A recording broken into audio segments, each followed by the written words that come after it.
सभी बहुत अच्छे, शानदार, लाजवाब होंगे, एकदम बेहतर, ज़बरदस्त, जिंदाबाद होंगे। और आप सभी की तैयारी, पढ़ाई एकदम अच्छी, शानदार और बढ़िया वाली चली हुई है। बाकी आप सब लोग बताओ कैसी चल रही है आप सभी की तैयारी, पढ़ाई। क्या आप सभी एकदम बढ़िया, ज़बरदस्त, बेहतरीन तरीके से पढ़ाई को साथ में लेकर चल रहे हैं, या कोई घबराहट, कोई डर मन में बैठा हुआ है? खैर, घबराहट, कोई डर मन में हो, देखिए, अगर बहुत सारी मेहनत आप करते हैं, एक सही रास्ते पर आप चल रहे हैं तैयारी के, तब तो वो डर इतना तो रहता ही है यार, वो पेपर ही क्या जिसका इतना सा भी डर ना हो। बाकी अगर ये है कि नहीं, मैंने तो कुछ नहीं पढ़ा, जिसके चलते मन में एक डर है, तो एक अलग बात है भाई, फिर तो कहीं ना कहीं कमियों को सुधारिए। चलो, तो शुरू करें आज की कहानी को। और सभी बहुत अच्छे हैं, ईश्वर करे आप सब बहुत अच्छे रहें, एकदम बढ़िया रहें। बहुत बढ़िया। हाँ, आप सभी के पेपर की डेट जो है वो एक्सटेंड होती ही होती है एसएससी जीडी की, क्योंकि 23 से होना था वो, उसमें कुछ है ही नहीं, तो कोई नहीं, अभी हम थोड़ा सा अपनी स्पीड को और धीमा कर सकते हैं। अच्छी बात है, हमें थोड़ा सा समय मिल गया, तो हम जो एक टारगेट सा लेकर चल रहे थे 10 11 12 क्लास में ख़त्म करेंगे, अब शायद हम वैसे नहीं करेंगे, थोड़ा स्लो कर लेंगे चीज़ों को, ताकि आपको समझने में और भी आसानी हो। हालांकि मुश्किल तो पहले भी नहीं थी, लेकिन फिर भी थोड़ा सा स्लो रखेंगे तो और बेहतर रहेगा। चलिए जी, तो दोस्तों, कल हमने चैप्टर शुरू किया गति के नियम, लॉज ऑफ मोशन। और गति के नियम चैप्टर में कल हमने शुरुआत की थी इनर्शिया से, यानी कि जड़त्व से, क्योंकि गति के पहले नियम को समझने के लिए आपको जड़त्व की जानकारी होना बड़ा जरूरी था, इनर्शिया की जानकारी होना बड़ा जरूरी था। तो जड़त्व के बारे में बहुत अच्छे से हमने जानकारी जुटाई, और हमने तमाम गहराइयों को देखा, हर एक उदाहरण को हमने देखा जहां से एग्जाम में क्वेश्चंस आते हैं। उसके बाद हम गए गति के पहले नियम पे, और गति के पहले नियम से भी जो जितने सवाल बन सकते थे, चाहे गति के नियम के अन्य नाम से सवाल बने, चाहे हमें परिभाषा जो मिलती है गति के पहले नियम से ही मिलती है, इन तमाम बातों के साथ ही हमने गति के पहले नियम का समापन कर लिया था। और मैंने आपसे वादा किया था कि गति के दूसरे नियम से पहले हमें कुछ चीज़ों को समझना पड़ेगा, तब आपको गति का दूसरा नियम समझ आएगा। तो उन्हीं दो चीज़ों को हम समझेंगे गति के दूसरे नियम को समझने से पहले। और ये है आपका, दो चीज़ें हैं, एक संवेग है और एक आवेग है, एक मोमेंटम है, एक इम्पल्स है। तो आइए सबसे पहले संवेग को समझते हैं। यहां से कोई भी नोट मत करिएगा, आप लोग खैर नोट भी नहीं करते हैं, आराम से आप बाद में देख लीजिएगा।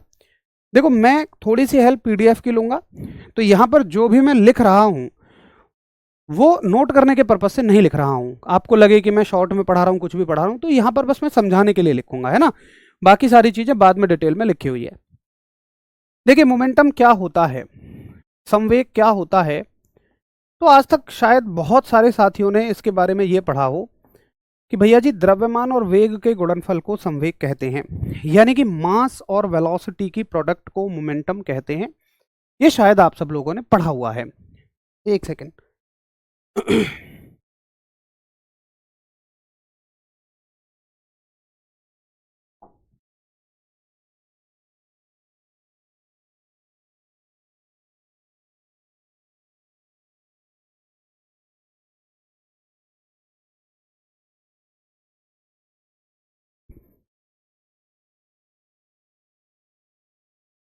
चलिए,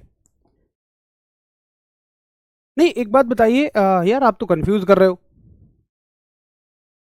कल हम लोगों ने गति के पहले नियम तक कंप्लीट कर लिया था, वैसे किसी का ऐसा कोई कमेंट नहीं है, एक ही बच्चा कह रहा है जी कि ये कब पढ़ाया था। एक बार सभी मुझे कंफर्मेशन दे दीजिए, मुझे तो यार पक्का याद है कि मुझे, हमने गति के फर्स्ट लॉ तक कर लिया था, न्यूटन फर्स्ट लॉ तक कर लिया था। एक बार आप सभी कंफर्मेशन कर दो। एक साथ ही कह रहा है जी कल तो हमने त्वरण वगैरह पढ़ाया था। कल तो गति के पहले नियम तक कर लिया था ना हमने, Newton first law of motion कर लिया था ना, है नहीं पढ़ाया?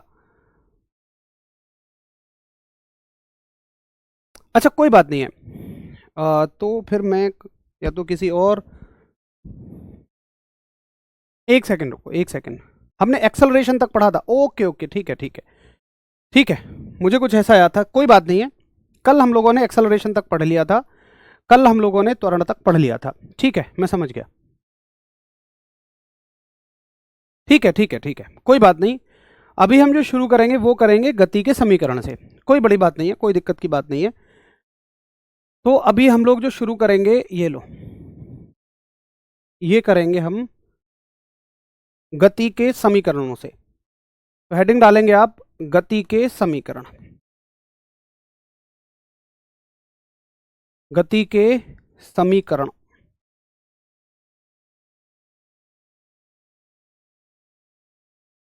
यानी कि इक्वेशन ऑफ मोशन। देखिए क्या होती है इक्वेशन ऑफ मोशन, गति के समीकरण। ये किसने दिए हैं? सबसे पहली बात ये आती है, कोई बात नहीं, कोई बात नहीं, मैं समझ गया। वो गति के समीकरण से मुझे शायद गति के नियम याद रह गया होगा, कोई बात नहीं है। देखिए गति के समीकरण, सबसे पहली बात आती है दिए किसने। देखो दो चीजें होती हैं, एक होता है गति के नियम, एक होता है गति के समीकरण। एक होती है इक्वेशन ऑफ मोशन, एक होते हैं लॉज ऑफ मोशन। तो इक्वेशन ऑफ मोशन जो हमें दिए हैं ना, जो गति के समीकरण दिए हैं, ये हमें दिए हैं गैलीलियो साहब ने। तो आप याद रखेंगे कि ये किसने दिए हैं हमें? गैलीलियो साहब ने दिए हैं। ये दिए हैं हमें गैलीलियो साहब ने, ठीक है जी। अब बहुत सारे साथी इनमें न्यूटन साहब का उत्तर लगा देते हैं। ये न्यूटन साहब ने नहीं दिए भाई। देखो न्यूटन साहब ने तो आपको गति के नियम दिए थे, ये हैं गति के समीकरण, ये हैं इक्वेशन ऑफ मोशन, ठीक। अब देखो किसी भी वस्तु की गति को पूरी तरह से परिभाषित करने के लिए, किसी भी वस्तु की गति को कंप्लीटली समझने के लिए, 2D इसके बाद है, अभी हम 1D में ही चल रहे हैं। किसी भी वस्तु की गति को पूरी तरह से समझने के लिए 5 पैरामीटर्स की जरूरत पड़ती है। कैसे? जैसे मान के चलिए एक मोटरसाइकिल चल रही है और वो अभी चल रही है 20 की स्पीड से। मैंने तुम्हें टारगेट दिया कि अगर मोटरसाइकिल वाला स्पीड बढ़ा रहा है, या हो सकता है घटा भी रहा हो, या हो सकता है एक समान चाल से चल रहा हो, तो मुझे 5 सेकंड बाद बताओ कि इसकी स्थिति क्या होगी। तो मान लो अभी मोटरसाइकिल वाला 20 मीटर पर सेकंड से चल रहा है और मैं आपसे पूछना जा रहा हूं कि मुझे बताओ 5 सेकंड के बाद इसकी स्थिति क्या रहेगी। तो हो सकता है कि देखो गति बढ़ भी जाए, घट भी जाए, या समान भी रहे, कुछ भी ले लो। चलो किसी ने कहा जी घट सकती है, कुछ भी कह लो। और मान लो इसने इतने समय में कुछ दूरी भी तय की होगी, मैं उसको विस्थापन कहूंगा, डिस्प्लेसमेंट कहूंगा। और अगर ये घटी है तो कुछ ना कुछ यहाँ त्वरण भी आया होगा, एक्सेलरेशन भी आया होगा। तो यही 5 चीजें होती हैं किसी भी वस्तु की गति को समझने के लिए। कौन कौन सी चीजें होती हैं कि ये बताओ सबसे शुरुआत में उसका वेग क्या है, प्रारंभिक वेग क्या है। तो इसको बोलते हो आप प्रारंभिक वेग, यानी कि इनिशियल वेलोसिटी। और किसी भी वस्तु की इनिशियल वेलोसिटी को आप u से दिखाते हो। दूसरी चीज आती है उसके बारे में, उसका अंतिम वेग, यानी कि फाइनल वेलोसिटी। और फाइनल वेलोसिटी को आप v से दिखाते हो। उसके बाद आता है उसका विस्थापन, कि कितना ये चली, कितना ये डिस्प्लेस हुई। तो डिस्प्लेसमेंट को आप s से दिखाते हो। और उसके बाद आता है उसका त्वरण, यानी कि एक्सेलरेशन।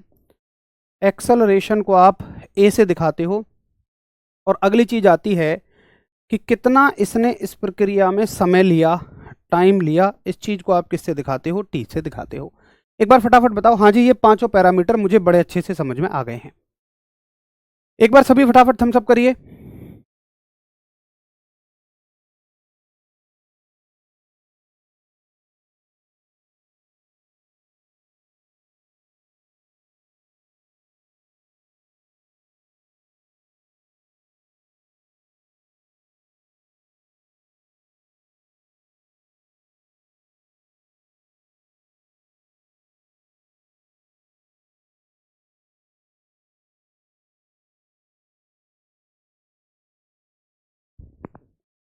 एक्सेलरेशन कुछ नहीं है। एक्सेलरेशन का मतलब है, त्वरण का मतलब ये है। और देखिए आप अगर पीछे की चीज़ों पे ही अटके रहेंगे कि बार बार हम एक ही चीज़ को पूछें, भाई त्वरण हमने अच्छे से पढ़ लिया। त्वरण का मतलब होता है किसी वस्तु के वेग का बढ़ना या घटना, बस।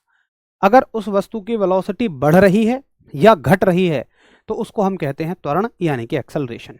ठीक है अनामिका? ठीक है, मैं और थोड़ा सही से कोशिश करता हूँ, राइटिंग में और थोड़ा सा ठीक से लिख दूंगा, कोई बात नहीं है। हाथ थोड़ा जल्दी चलता है तो चीज़ें हो जाती हैं, ठीक है। अब देखो उस वस्तु के इन 5 पैरामीटर्स के बीच में जो हमें रिलेशन देता है, संबंध देता है, वो हैं गति के 3 समीकरण जो गैलीलियो साहब ने हमें दिए। कौन कौन से हैं देखिए। पहला आपका आता है प्रथम समीकरण, फर्स्ट इक्वेशन। देखिए फर्स्ट इक्वेशन क्या होती है, प्रथम समीकरण क्या होता है। तो प्रथम समीकरण है गति का v बराबर u प्लस ए टी, सीधा सीधा इसकी वैल्यू याद रखो। आपसे पूछा जाएगा गति का पहला समीकरण कौन सा है, हरीश बाबू कल वाली पीडीएफ निकाल लो, वो लगानी है ना। एक दूसरा समीकरण है आपका गति का दूसरा समीकरण, यानी कि सेकंड इक्वेशन, और सेकंड इक्वेशन है s बराबर u t plus 1/2 a t square, s बराबर u t plus 1/2 a t square. और थर्ड इक्वेशन है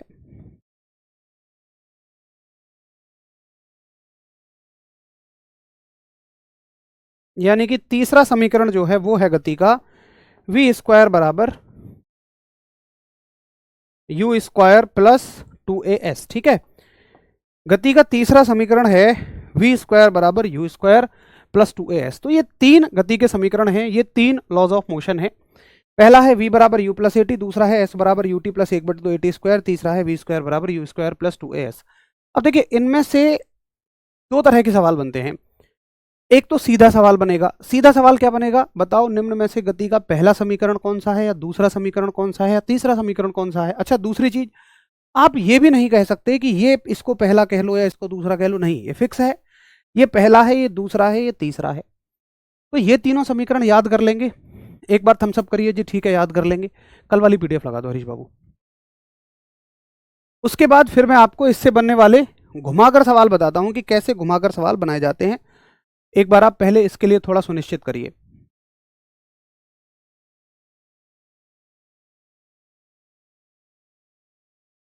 संजय भाई वो हीट एंड टेम्परेचर में बात करेंगे, है ना।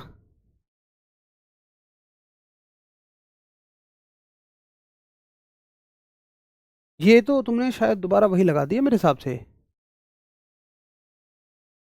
अच्छा ठीक है ठीक है।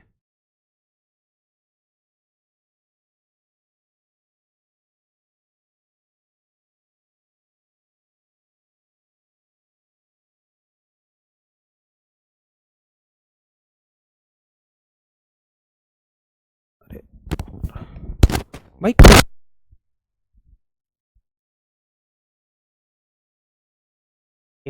ठीक है, यहां तक कोई दिक्कत नहीं है। अब देखो इससे एक सवाल घुमाकर पूछा जाएगा। क्या सवाल पूछा जाएगा, जैसे आपसे पूछता है वो क्वेश्चन देखो कि बताइए जो, या ऐसे पूछ लेगा कि वेग और समय के बीच में, वेग व समय के बीच में, वेग व समय के बीच गति का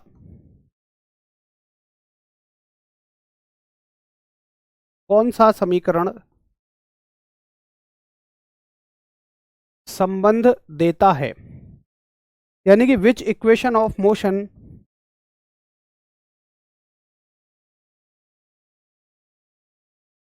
which equation of motion gives the relation, ये मैंने बिटवीन लिखा है ना, बिटवीन वेलोसिटी एंड टाइम। ठीक, अब ऑप्शन होंगे वही गति का पहला समीकरण, दूसरा समीकरण या तीसरा समीकरण। ए ऑप्शन होगा फर्स्ट इक्वेशन, बी ऑप्शन होगा सेकंड इक्वेशन, सी ऑप्शन होगा थर्ड इक्वेशन, या डी ऑप्शन होगा उपरोक्त में से कोई नहीं, नन ऑफ द अबव। अब बताओ इनमें से कौन सा समीकरण आपको वेग और समय के बीच में संबंध देता है। देखिए आप शायद तुक्का मारें, इसके उत्तर करने का तरीका क्या है। इसके उत्तर करने का तरीका है, भाई आप गति के तीनों समीकरणों को देखो। पहला है v बराबर यू प्लस ए टी, दूसरा है s बराबर u t plus 1/2 a t square, और तीसरा है v स्क्वायर बराबर यू स्क्वायर प्लस 2as। तो अगर आपको ऐसे सवाल का उत्तर करना है तो किसी भी गति के समीकरण का पहला और आखिरी पैरामीटर देखिए, पहला पैरामीटर देखिए और आखिरी, पहला और आखिरी। तो गति का पहला समीकरण इन दोनों के बीच संबंध देता है, और ये क्या है वेग, और ये क्या है समय। तो गति का पहला समीकरण वेग और समय के बीच में संबंध देता है, वेलोसिटी और टाइम के बीच में रिलेशन देता है। तो आप कहोगे पहला समीकरण।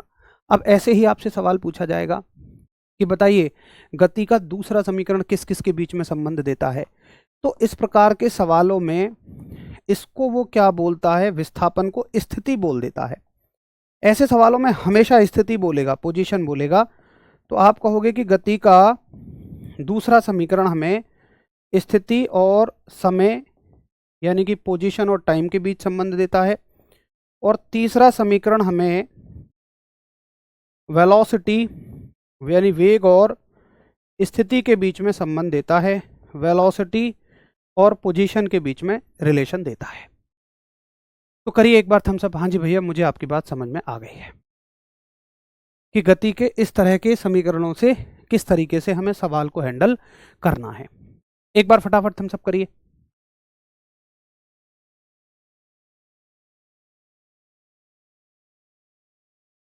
ठीक है।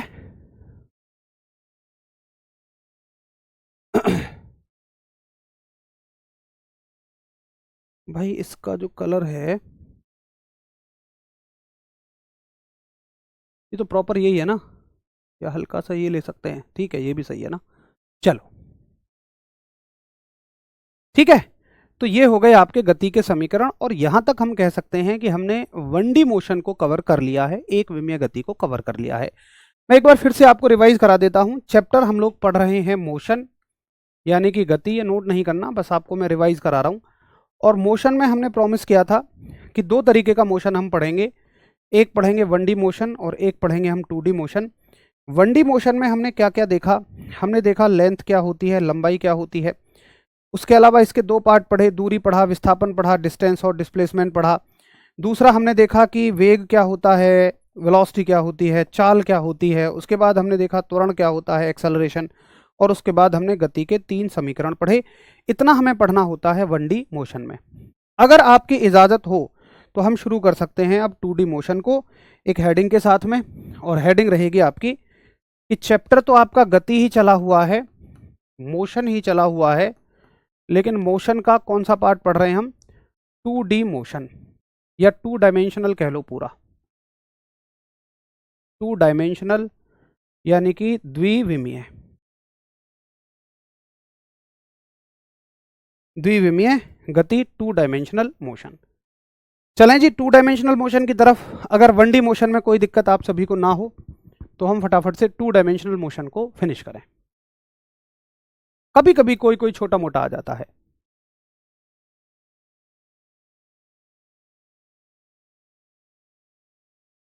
कोई दिक्कत नहीं है राहुल भाई, कोई दिक्कत नहीं है, आप फॉर्म भरिए आराम से, कोई समस्या नहीं है।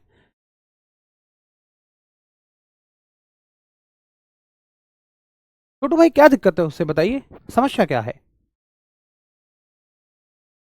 अरे कैसी बात करते हो, त्वरण तो कल करवा दिया था, मुझे याद है। सबसे लास्ट टॉपिक हमने एक्सेलरेशन ही किया था कल, जिसमें समय 11 बज के कुछ एक आधा मिनट हो गया था, तो बच्चे कह रहे थे जब इसको छोड़ दो। तो मुझे ये भी याद है, मैंने कहा था नहीं इस टॉपिक को पूरा करेंगे, इसमें हम मंदन वगैरह के बारे में पढ़ेंगे, है ना।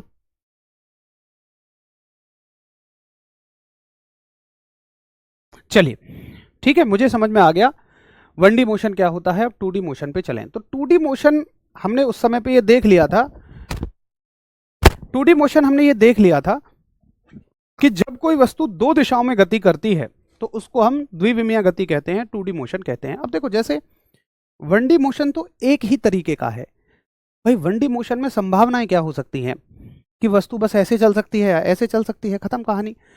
लेकिन दो दिशाओं में चलने के लिए ना वस्तु के पास बहुत सारे ऑप्शन हैं। जैसे कैसे ऑप्शन है?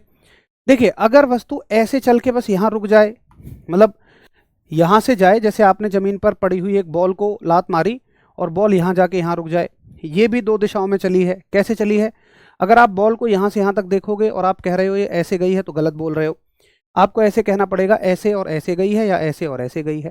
तो ये चली तो दो ही दिशाओं में है ना। या आप छत से एक धागे में पत्थर लें और उस पत्थर को ऐसे करके छोड़ दें, और ये पत्थर लगातार इस तरह की गति करता रहेगा। अब आप अगर इस पत्थर की दो स्थितियों को देखें कि भाई यहां से यहां तक पत्थर कितनी दिशाओं में गया है, तो ऐसे ऐसे जाओ या फिर ऐसे और ऐसे जाओ, तो ये भी दो दिशाओं में गति है। या अगर कोई चीज गोल गोल घूम रही है, तो मान के चलो अगर ये यहां से यहां तक आई है तो पहले ऐसे गई होगी फिर ऐसे गई होगी, या पहले ऐसे गई होगी फिर ऐसे गई होगी। तो ये सारे के सारे कितनी तरह के गतियां हैं? द्विविमीय गति है, यानी दो दिशाओं में गति है। और चूंकि हर एक गति का तरीका अलग है भाई, इसके गुण इससे नहीं मिलते, क्यों नहीं मिलते? क्योंकि यहां तो फुटबॉल एक बार चली गई तो फिर लौट के थोड़ी आएगी, लेकिन यहां पर पत्थर अगर तुमने छोड़ा तो वो बार बार यहां लौट कर आएगा। अच्छा, इसका इन दोनों से नहीं मिलता क्योंकि ये आधे आधे चक्कर हैं जबकि ये पूरा चक्कर ले रहा है। तो हर एक गति अलग तरह के गुण रखती है, इसलिए मुझे इन्हें अलग कैटेगरी में बांटना पड़ेगा। तो आपको समझ में आया कि द्विविमीय गति के कई सारे प्रकार हो सकते हैं। तो एक एक करके सारे प्रकारों को समझते हैं। सबसे पहले इस प्रकार को समझते हैं कि अगर आप एक फुटबॉल को लात मारते हो तो किस प्रकार की गति होती है। तो 2D मोशन को हम बेसिकली 3 कैटेगरी में बांटते हैं। मैं यहीं से शुरू करता हूं। अच्छा, द्विविमीय गति की परिभाषा तो हमने लिख ही दी थी, मैं फिर से एक बार रिपीट कर देता हूं। 2D मोशन का मतलब होता है 2 दिशाओं में गति, 2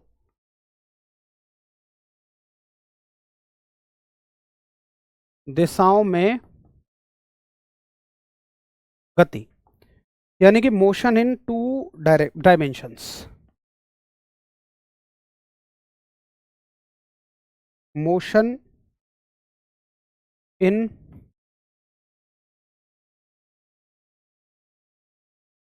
2 डायमेंशंस, 2 दिशाओं में गति को हम द्विविमीय गति कहते हैं। अब देखिए, इसमें पहली गति पढ़ते हैं, सबसे पहली गति जिसका नाम है प्रक्षेप्य गति, यानी कि प्रोजेक्टाइल मोशन। देखो, प्रक्षेप्य गति क्या होती है, प्रोजेक्टाइल मोशन क्या होता है। जैसे मैंने एक उदाहरण भी लिया भी था कि अगर मान लो जमीन पर एक बॉल पड़ी हुई है और आप इस बॉल को किक करते हैं तो इस बॉल का रास्ता कैसा होगा, ये मतलब कैसे रास्ते को चुनेगी। तो आप ये कहेंगे कि भैया जी ये इस तरह के रास्ते को चुनेगी, जूम डक ऐसे, यानी कि यहां से जाएगी टंगड़ंग टंगड़ंग टंगड़ंग टंगड़ंग टंगड़ंग टंगड़ंग डंग, है ना। अब देखिए, ये जो रास्ता है इसको तुम क्या नाम दोगे। देखिए, गणित ना हर एक तरह की ज्यामिति का एक नाम देता है, गणित हर तरह की ज्योमेट्री का एक नाम देता है। जैसे वो इसको क्या कहता है बताइए। अगर ये है तो इसको स्ट्रेट लाइन कह देगा, मतलब इसको क्या बोलता है मैथ्स, इसको स्ट्रेट लाइन बोलता है। अच्छा, इसको क्या बोलता है, इसको सर्कल कह देता है। इसको क्या कहता है जी, इसको ट्रेपीजियम कह देता है, यानी कि आपका समलंब कह देता है, इसको त्रिभुज कह देता है। तो ऐसे ही इस रास्ते का भी तो गणित में एक नाम है। और क्या नाम है इस रास्ते का, इस रास्ते का नाम है परवलय, पैराबोला। तो जो भी वस्तु परवलाकार रास्ते में गति करेगी हम कहेंगे वो किस तरह की गति कर रही है, प्रक्षेप्य गति कर रही है। तो ये रास्ता कैसा है, ये रास्ता है परवलाकार। जैसे आप एक स्ट्रेट लाइन बोलते हो ना, ऐसे ही परवलाकार है, यानी कि पैराबोलिक। तो आप ऐसे ही पढ़ोगे कि वस्तु की परवलाकार पथ में जो गति होती है उसी को हम प्रक्षेप्य गति कहते हैं, प्रोजेक्टाइल मोशन कहते हैं। अब सुनो, आपने कहा जी कर्व, भैया कर्व तो ये भी है, कर्व तो ये भी है, कर्व तो ये भी है, कर्व तो ये भी है, कर्व तो ये भी है। तो कर्व तो पता है ऐसे कहना हो गया, जैसे पता है आप, मैं आपसे पूछूं कि ये कौन सा जानवर है। अरे मैंने तो तुम्हारा दोस्त बना दिया क्या। मैंने कहा मान लो ये कौन सा जानवर है ना। ये कौन है, तुमने कहा जी ये जानवर है, जानवर। मैंने कहा अच्छा, मैंने कहा फिर ये कौन है, ये तुमने कहा ये भी जानवर है। अरे ऐसे तो सभी जानवर हैं यार, इसका नाम बताओ भाई, कि जी ये कबूतर है, या फिर ये मान लो मैडम जानवरों में कुछ भी ले लो, ये भालू है।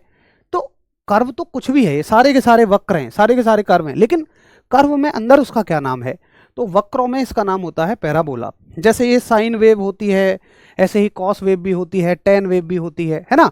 तो अलग अलग तरह के वक्र होते हैं। तो कर्व तो एक परिवार है, आपने तो बस मोटा माटी बता दिया जी वक्र है। अरे वक्र का नाम भी तो कुछ होगा, पैराबोला। तो मैं कहता हूं कि जो भी वस्तु परवलाकार पथ पर गति करती है, पैराबोलिक पाथ पर गति करती है, उसको हम कहते हैं ये प्रक्षेप्य गति में होती है। ठीक है। अरे मैंने तुम्हारा दोस्त कह दिया, नहीं नहीं यार, तुम्हारा दोस्त बड़ा शानदार आदमी है। तो प्रक्षेप्य गति क्या होती है, प्रोजेक्टाइल मोशन क्या होता है, वस्तु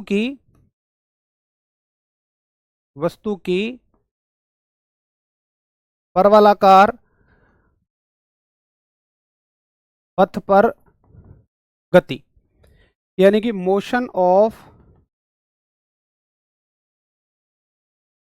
ऑब्जेक्ट ऑन पैराबोलिक पाथ। उदाहरण क्या क्या हो जाएंगे? अब देखो, सबसे अच्छा उदाहरण तो एक यही है पहला तो, कि भाई फुटबॉल की गति। अच्छा, इतना तो इंग्लिश वाले भी समझ लेंगे ना भाई, कि फुटबॉल की जो गति होती है, फुटबॉल का मोशन जो है ये प्रक्षेप्य गति होती है, पैराबोलिक गति होती है। ठीक है। अच्छा, दूसरा क्या उदाहरण हो सकता है?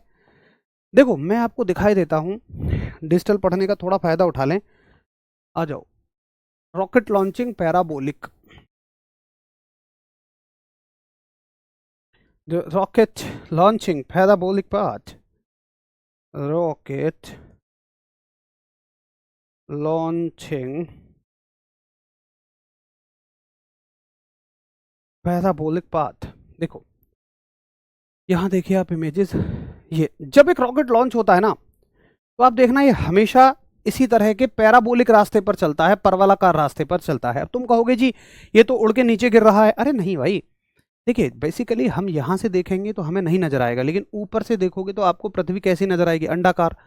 तो जब कोई भी चीज पृथ्वी से छोड़ी जाती है, तो वो क्या सीखती, वो कैसे खींचती है? हर चीज को अपनी तरफ खींचती है, जिसकी वजह से कोई भी वस्तु किस रास्ते को तय करती है? पैराबोलिक रास्ते को तय करती है, परवलिक पाथ को तय करती है। तो रॉकेट का जो रास्ता होता है ये भी कैसा होता है? पैराबोलिक। और पैराबोलिक है तो इसकी गति प्रक्षेप्य है, प्रोजेक्टाइल मोशन है। भाई, जो भी वस्तु परवलाकार रास्ते में चलेगी, पैराबोलिक रास्ते पर चलेगी, हर उस वस्तु की गति प्रोजेक्टाइल मोशन होगी, प्रक्षेप्य गति होगी। ठीक है जी।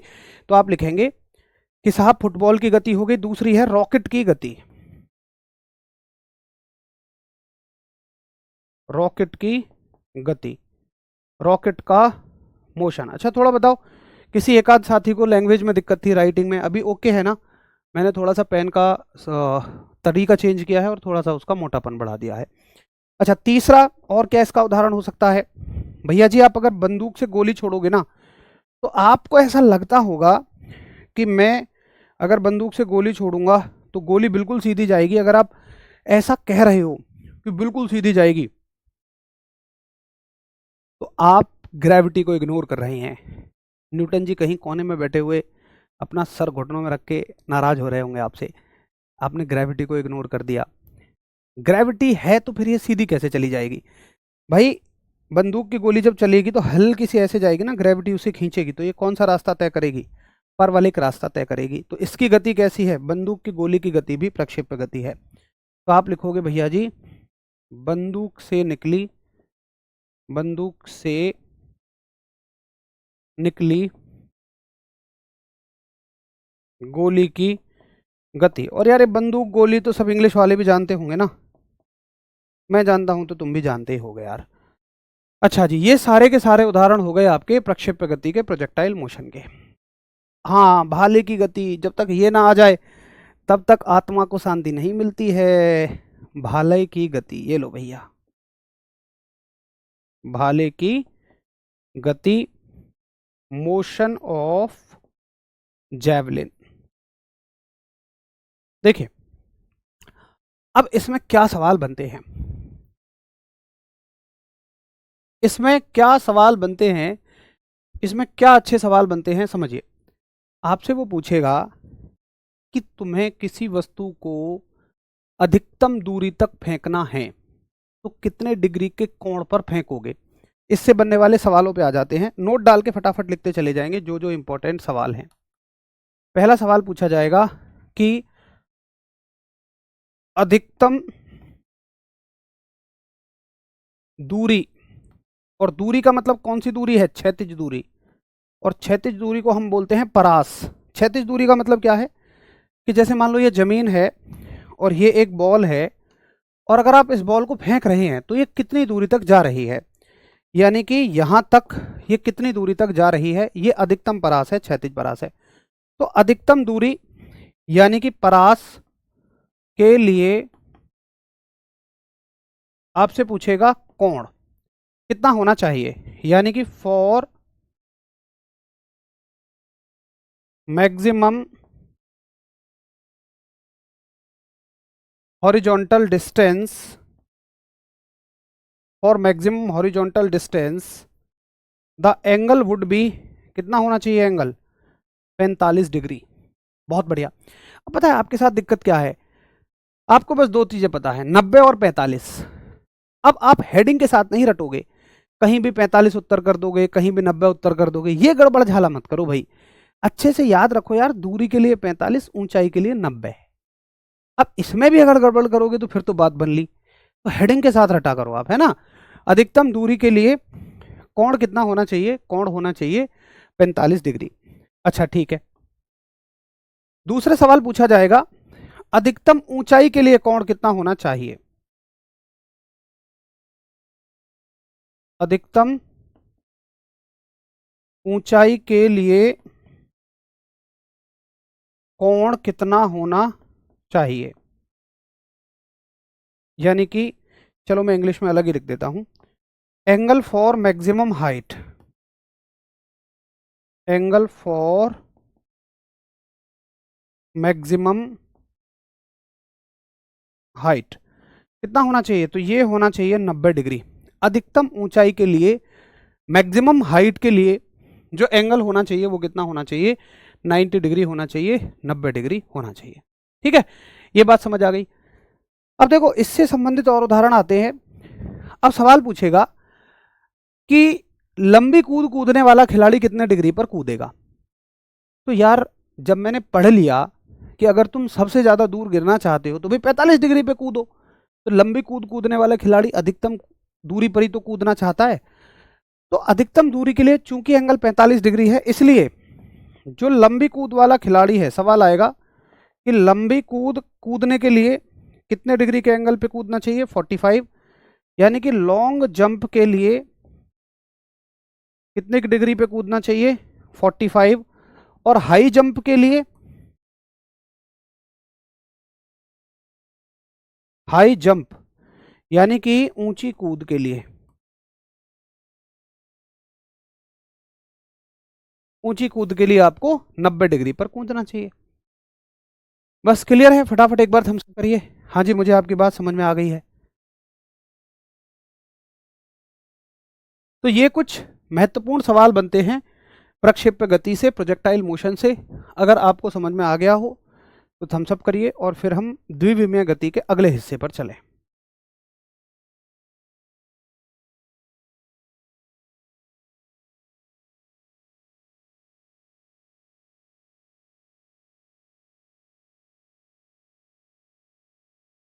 ठीक है, चलिए क्लियर। अब चलते हैं अगली चीज पर। तो पहली गति मैंने इसका नंबर 1 नाम दिया था, प्रक्षेप्य गति। अब दूसरी गति पढ़ते हैं, और दूसरी गति होती है सरल आवर्त गति। नंबर 2 लिखिए, नंबर 2 है सरल आवर्त गति, यानी कि सिंपल हार्मोनिक मोशन।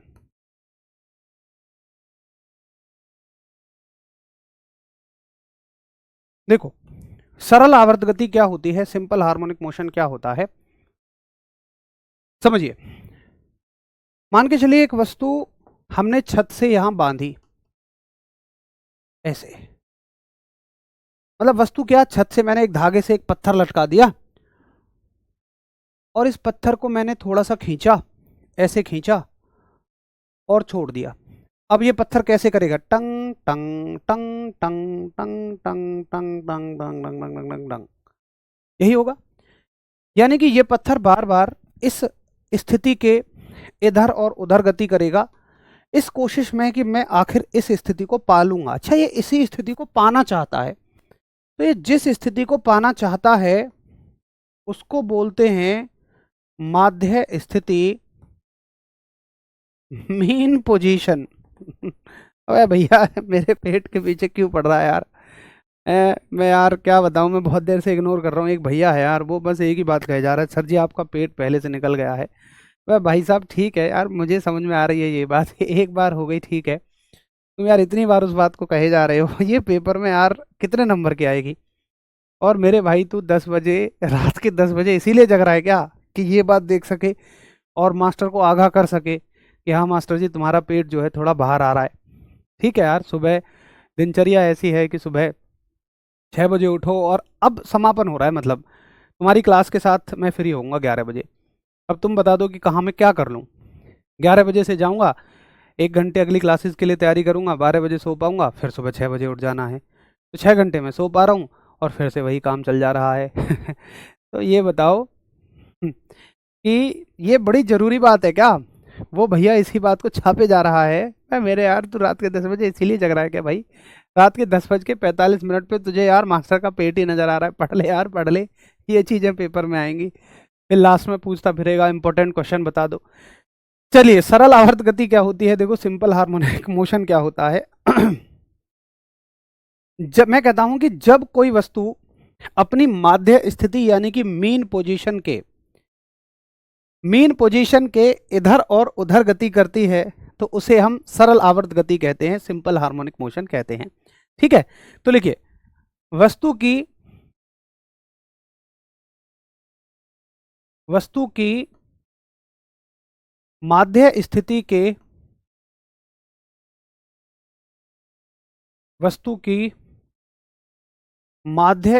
के इधर उधर गति, इंग्लिश में इस इधर उधर को बोलते हैं टू एंड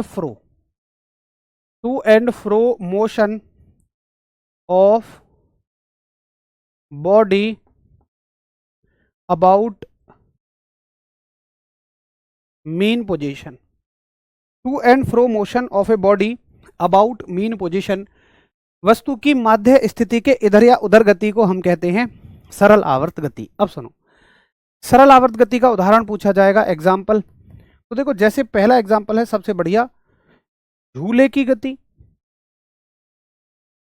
भाई जो झूला होता है स्विंग, उसका जो मोशन होता है वो कैसा होता है? डांग डांग डांग डांग, ऐसे तो होता है। अच्छा, दूसरा और आपसे पूछा जाएगा, ये जो अरेंजमेंट मैंने बताया है ना, इसको बोलते हैं सरल लोलक, सिंपल पेंडुलम। सिंपल पेंडुलम क्या है कि कोई भी चीज किसी चीज से बंधी हुई है और वो टुंगलुंग कर रही है, बस इस तरह का मोशन कर रही है, इसी को हम कहते हैं सरल लोलक, सिंपल पेंडुलम। क्या बोलते हैं भैया? सरल लोलक यानी कि सिंपल पेंडुलम। तो दूसरा हो जाएगा सरल लोलक की गति यानी कि motion of the simple pendulum. दूसरा उदाहरण इसका हो जाएगा सरल लोलक यानी कि सिंपल पेंडुलम। ये आपसे इस तरह के सवाल पूछे जाते हैं सरल आवर्त गति को लेके। अब देखिए, एक सवाल आता है सबसे ज्यादा पूछा जाने वाला सवाल कि सरल आवर्त गति के आवर्तकाल का सूत्र बताइए, टाइम पीरियड का सूत्र बताइए। तो देखिए, पहले तो यही समझो कि आवर्तकाल क्या बवाल है ये। अच्छा, ये नोट हो गया या समझ में आ गया? नोट आप बाद में करेंगे, थम्स अप करो, फिर मैं आपको अगले स्लाइड पे लेकर चलता हूँ। फटाफट बताओ। अच्छा, नींद उड़ जाती है ऐसी बातों से। एक आदमी देखो यार, वो तुम्हारे लिए नींद उड़ा के कितना मेहनत का काम कर रहा है।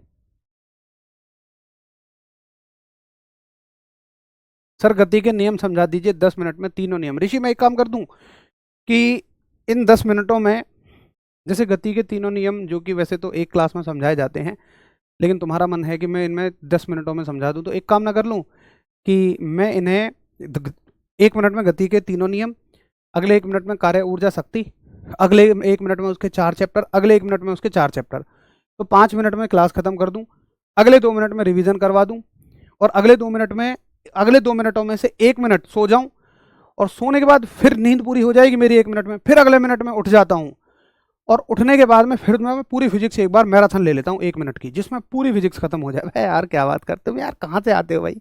अगले 10 मिनट में गति के 3 नियम समझा? हलवा है क्या कि कटोरी में रखा है और बस खा जाओ? यार गति के तीनों नियम एक ही मिनट में, 10 मिनट में कैसे हो सकते हैं यार? और क्या क्या ऐसी आफत पड़ गई है भाई? बिल्कुल सुबह गति के 3 नियम ही सुनाने हैं क्या किसी प्रोफेसर को?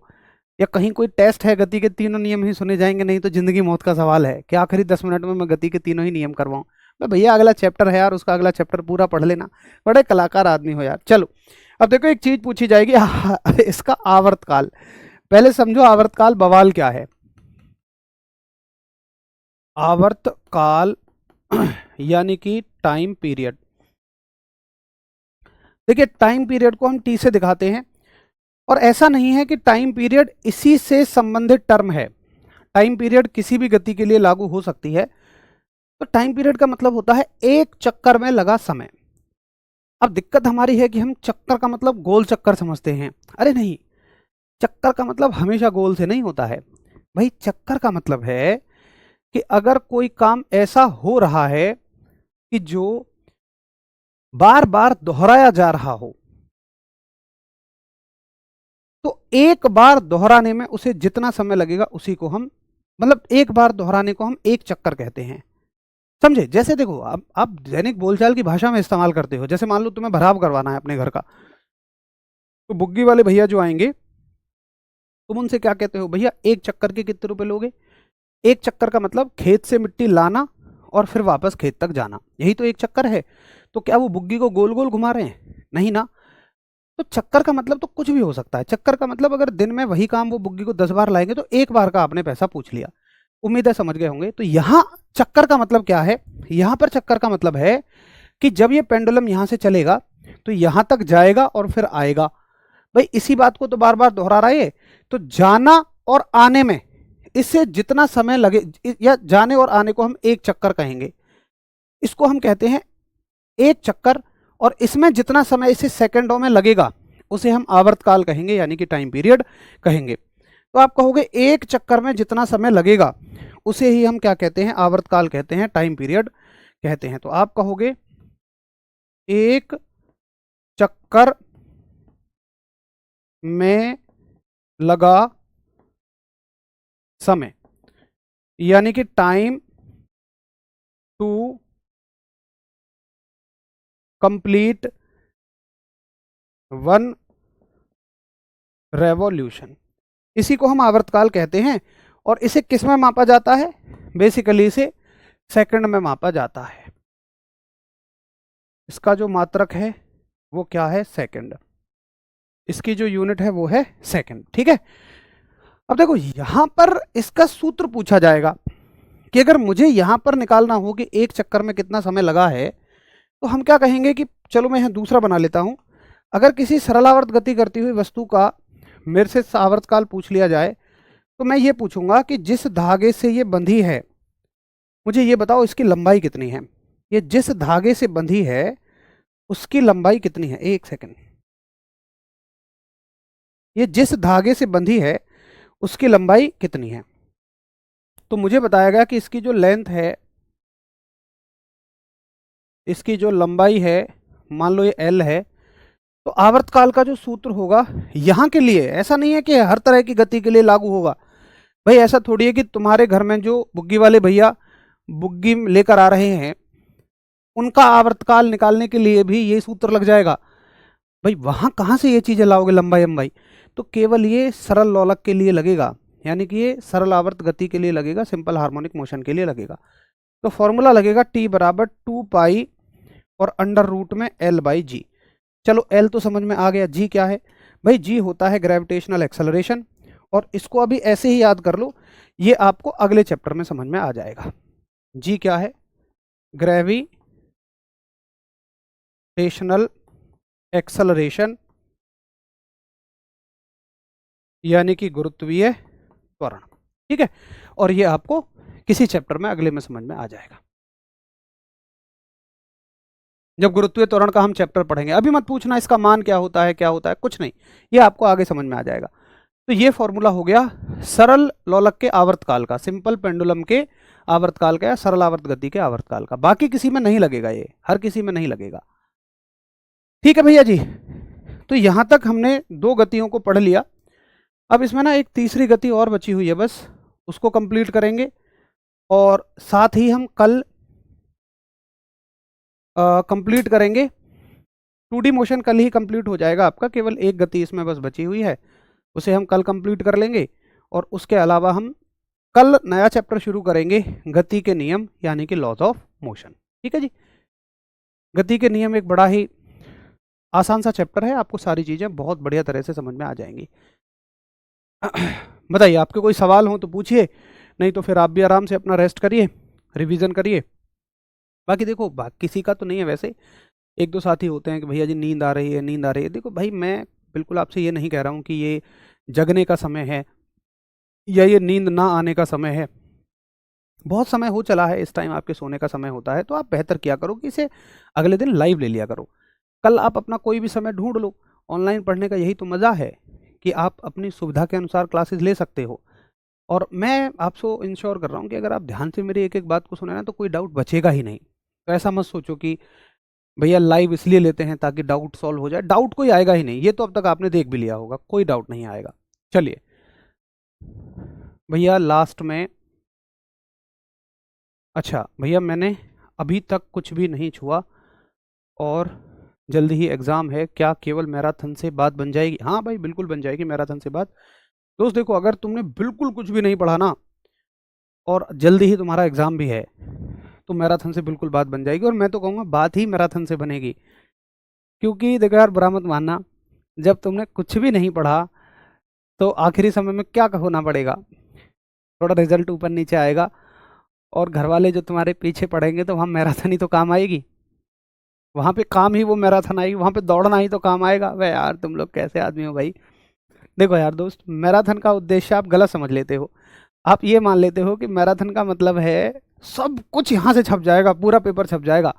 देखो, मैराथन में आपको हर एक सब्जेक्ट के, हर चैप्टर के इंपॉर्टेंट क्वेश्चंस कराए जाते हैं।